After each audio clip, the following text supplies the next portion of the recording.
ನಮಸ್ಕಾರ ವಿದ್ಯಾರ್ಥಿಗಳ ಪ್ರಥಮ PUC ರಾಜ್ಯಶಾಸ್ತ್ರ ಮೊದಲನೆಯ ಕಿರುಪರೀಕ್ಷೆ 2026ಕ್ಕೆ ಸಂಬಂಧಿಸಿದಂತಹ ಒಂದು ಫಸ್ಟ್ ಟೆಸ್ಟಿನ ಕ್ವಶನ್ ಪೇಪರ್ ಇದಾಗಿದೆ.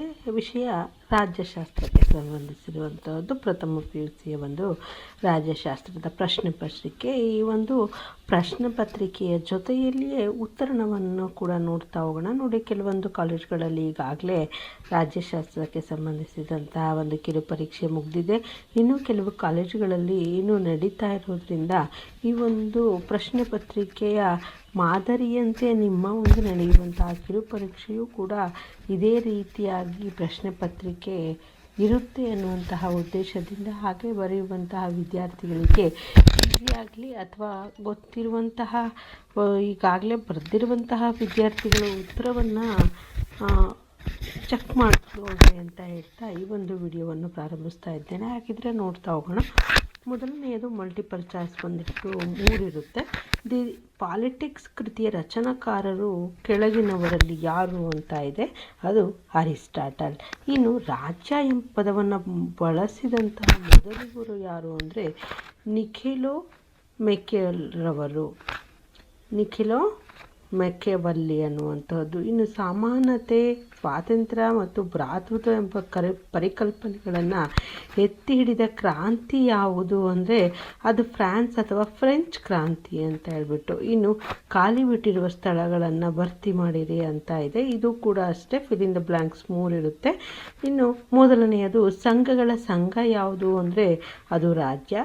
ದ ಪ್ರಿನ್ಸ್ ಕೃತಿಯ ರಚನಾಕಾರರು ಯಾರು ಅಂತ ಅಂದರೆ ಅದು ಮೆಕವಲ್ಲಿ ಅಂತ ಹೇಳ್ಬಿಟ್ಟು. ಹಾಗೆ ರಾಜ್ಯಶಾಸ್ತ್ರದ ಪಿತಾಮಹ ಅಂತ ಹೇಳ್ಬಿಟ್ಟು ಯಾರಿಗೆ ಕರೆಯಲಾಗುತ್ತೆ ಅಂದರೆ ಅರಿಸ್ಟಾಟಲ್ ರವರಿಗೆ ಕರೆಯಲಾಗುತ್ತೆ. ಇನ್ನು 3ನೇ ಮೇನ್ ಬಂದುಬಿಟ್ಟು ಹೊಂದಿಸಿ ಬರೆಯಿರಿ ಅಂತ ಇದೆ. ಅರ್ಥಶಾಸ್ತ್ರವನ್ನು ರಚಿಸಿದಂತಹವರು ಕೌಟಿಲ್ಯ. ದಿ ರಿಪಬ್ಲಿಕ್ ಅನ್ನುವಂತಹದ್ದನ್ನು ರಚಿಸಿದಂತಹವರು ಪ್ಲೇಟೋ. ಇನ್ನು ಆಂತರಿಕ ಪರಮಾಧಿಕಾರ ಎನ್ನುವಂತಹ ಒಂದು ಪದವನ್ನು ಅನುಮೋದಿಸಿದಂತಹವರು ಜೇನ್ ಬೋರ್ಡಿನ್ರವರು. ಇನ್ನು ಮುಂದಿನದನ್ನು ನೋಡ್ತಾ ಹೋಗೋಣ. ಇದು 1 ವಾಕ್ಯದ ಪ್ರಶ್ನೋತ್ತರ. ಇವು ಕೂಡ 3 ಇರುತ್ತೆ, 1 ಅಂಕದ ಪ್ರಶ್ನೆ. 8ನೇದು ರಾಜ್ಯಶಾಸ್ತ್ರದ ಮೂಲ ಪದ ಯಾವುದು ಅಂದರೆ ಅದು ಪಾಲಿಸ್ ಅನ್ನುವಂತಹದ್ದು. ರಾಜ್ಯದ ಜನಸಂಖ್ಯೆಯು 5040 ಇರಬೇಕು ಅಂತ ಯಾರು ಹೇಳ್ತಾರೆ ಅಂದರೆ ಅದು ಪ್ಲೇಟೋರವರು. ಇನ್ನು 10ನೆಯ ಪ್ರಶ್ನೆ ಸ್ವಾತಂತ್ರ್ಯದ ಮೂಲ ಪದ ಯಾವುದು ಅಂದರೆ ಅದು ಲ್ಯಾಟಿನ್ ಭಾಷೆಯ ಲಿಬರ್ ಅನ್ನುವಂತಹ ಒಂದು ಪದ.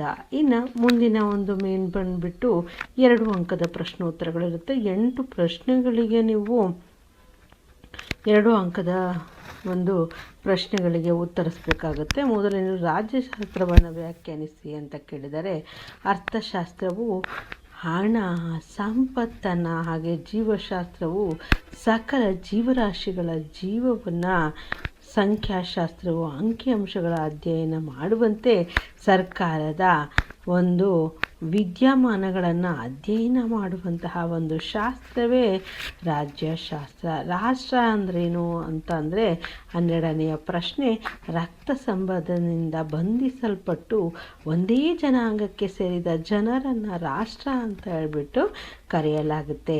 ಗ್ರೀಕ್ ಯಾವುದಾದರೂ 2 ನಗರ ರಾಜ್ಯಗಳನ್ನು ಹೆಸರಿಸಿ ಅಂತ ಕೇಳಿದರೆ ಗ್ರೀಕ್ನ 2 ನಗರ ರಾಜ್ಯಗಳು ಅಂತಂದರೆ ಸ್ಪಾರ್ಟ್ ಮತ್ತು ಅಥೆನ್ಸ್ ಅಂತ ಹೇಳ್ಬಿಟ್ಟು.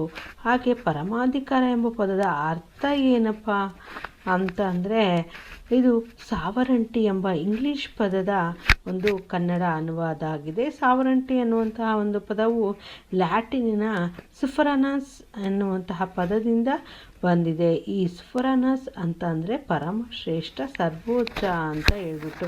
ನೀವು ಯಾವಾಗಲೂ ಕೂಡ ಯಾವುದೇ ಒಂದು ಸಬ್ಜೆಕ್ಟ್ ಆಗಲಿ, ಸೋಷಿಯಾಲಜಿ ಆಗಿರಲಿ, ಪೊಲಿಟಿಕಲ್ ಸೈನ್ಸ್ ಆಗಿರಲಿ, ಹಿಸ್ಟ್ರಿ ಆಗಿರಲಿ, ಎಲ್ಲವೂ ಅಷ್ಟೇ ಇಂಪಾರ್ಟೆಂಟ್ ಆಗಿರುವಂತಹದ್ದು ಆ ಒಂದು ಶಾಸ್ತ್ರ ಅಂದ್ರೇನು, ಅದರ ಪಿತಾಮಹ ಯಾರು, ಅದರ ಶ್ರೇಷ್ಠ ಗ್ರಂಥ ಯಾವುದು, ಅದರ ಮೂಲ ಪದಗಳು ಏನು, ಇವುಗಳನ್ನು ಪರ್ಫೆಕ್ಟಾಗಿ ಕಲ್ತ್ಕೋಬೇಕು. ಯಾಕೆಂದರೆ ಇವು ವೆರಿ ಇಂಪಾರ್ಟೆಂಟ್ ಆಗಿರುವಂಥ ಎಲ್ಲ ಒಂದು ಸಬ್ಜೆಕ್ಟಲ್ಲಿಯೂ ಅವುಗಳನ್ನು ಮೊದಲನೆಯ ಪ್ರಶ್ನೆ ಅಥವಾ 2ನೇ ಪ್ರಶ್ನೆಯಲ್ಲಿ ಅವು ಬರುವಂತಹದ್ದನ್ನು ನೋಡಬಹುದಾಗಿದೆ. ಇನ್ನು ರಾಷ್ಟ್ರ ಆಯಿತು. ಇನ್ನು ಗ್ರೀಕ್ನ ಯಾವುದಾದರೂ 2 ನಗರಗಳು ಆಯಿತು. ಪರಮಾಧಿಕಾರ ಅಂದರೆ ಏನು ಅರ್ಥ? ಇನ್ನು ಸರ್ಕಾರದ 3 ಅಂಗಗಳನ್ನು ಬರೆಯಿರಿ ಅಂತ ಕೇಳಿದರೆ ಇವೆಲ್ಲ ಗೊತ್ತೇ ಇದೆ. ಶಾಸಕಾಂಗ, ಕಾರ್ಯಾಂಗ ಮತ್ತು ನ್ಯಾಯಾಂಗಗಳು. ಇನ್ನು ರಾಜಕೀಯ ಸಮಾನತೆ ಅಂದರೆ ಏನು ಅಂತ ಕೇಳಿದರೆ ರಾಜಕೀಯ ಸಮಾನತೆ ಅಂದರೆ ಜಾತಿ, ಧರ್ಮ, ಲಿಂಗ, ಬಣ್ಣ ಅಥವಾ ಆರ್ಥಿಕ ಸ್ಥಿತಿಯನ್ನು ಲೆಕ್ಕಿಸದೆ ರಾಜ್ಯದ ಎಲ್ಲ ನಾಗರಿಕರಿಗೆ ರಾಜಕೀಯ ವ್ಯವಸ್ಥೆಯಲ್ಲಿ ಭಾಗವಹಿಸಲು ಸಮಾನವಾದ ಹಕ್ಕುಗಳು ಮತ್ತು ಅವಕಾಶಗಳನ್ನು ನೀಡುವಂತಹದ್ದಾಗಿದೆ. ಇನ್ನು ಸುಗ್ರೀವಾಜ್ಞೆ ಅಂದರೆ ಏನು ಅಂತ ಇದೆ. ಮುಂದಿನ ಒಂದು ಪ್ರಶ್ನೆ 17ನೇಯದು. ಕಾರ್ಯಾಂಗದ ಆಜ್ಞೆ ಅಥವಾ ಆದೇಶಗಳೇ ಸುಗ್ರೀವಾಜ್ಞೆ. ಕಾರ್ಯಾಂಗ ಹೊರಡಿಸುವಂತಹ ವಿಶೇಷ ಆದೇಶ ಅಥವಾ ಆಜ್ಞೆ ಇದಾಗಿದೆ. ಶಾಸಕಾಂಗವು ಅಧಿವೇಶನದಲ್ಲಿ ಇಲ್ಲದಿದ್ದಾಗ ರಾಷ್ಟ್ರದ ಮುಖ್ಯಸ್ಥರು ತುರ್ತು ಸಮಸ್ಯೆಗಳನ್ನು ನಿವಾರಿಸುವ ಸಲುವಾಗಿ ಈ ಆಜ್ಞೆಯನ್ನು ಹೊರಡಿಸ್ತಾರೆ. ಇನ್ನು ರಾಜ್ಯ ಮತ್ತು ರಾಷ್ಟ್ರಗಳ ನಡುವಿನ 2 ವ್ಯತ್ಯಾಸಗಳನ್ನು ತಿಳಿಸಿ ಅಂತ ಕೇಳಿದರೆ ರಾಜ್ಯ ಮತ್ತು ರಾಷ್ಟ್ರಗಳ ನಡುವಿನ ವ್ಯತ್ಯಾಸಗಳು ಅಂತಂದರೆ ರಾಜ್ಯದ ವ್ಯಾಪ್ತಿಯಲ್ಲಿ ಸಂಕುಚಿತವಾದುದು, ಆದರೆ ರಾಷ್ಟ್ರದ ವ್ಯಾಪ್ತಿಯಲ್ಲಿ ಇದು ವಿಶಾಲವಾದಂಥದ್ದು. ರಾಜ್ಯ ಭೌತಿಕವಾಗಿದ್ದರೆ ರಾಷ್ಟ್ರ ಭಾವನಾತ್ಮಕವಾಗಿರುವಂತಹದ್ದನ್ನು ನೋಡಬಹುದು. ಇನ್ನು ಮುಂದಿನ ಒಂದು ಪ್ರಶ್ನೆಗಳು ಅಂತಂದರೆ 15ರಿಂದ 20 ವಾಕ್ಯದ ಪ್ರಶ್ನೋತ್ತರಗಳು. ನೋಡಿ, ನಿಮಗೆ ಈ ಒಂದು ಎಲ್ಲ ಪ್ರಶ್ನೋತ್ತರಗಳ 5 ಅಂಕ 10 ಅಂಕದ ಪ್ರಶ್ನೋತ್ತರಗಳು ಬೇಕು ಅಂದರೆ ನನ್ನ ಒಂದು ಚಾನಲ್ನಲ್ಲಿ ಸಪ್ರೇಟ್ ಆಗಿರುವಂತಹ ಒಂದು ಪ್ಲೇ ಲಿಸ್ಟ್ ಇದೆ. ರಾಜ್ಯಶಾಸ್ತ್ರಕ್ಕೆ ಸಂಬಂಧಿಸಿರುವಂತಹ ಪ್ರಥಮ ತಿಳಿಸಿದೆ.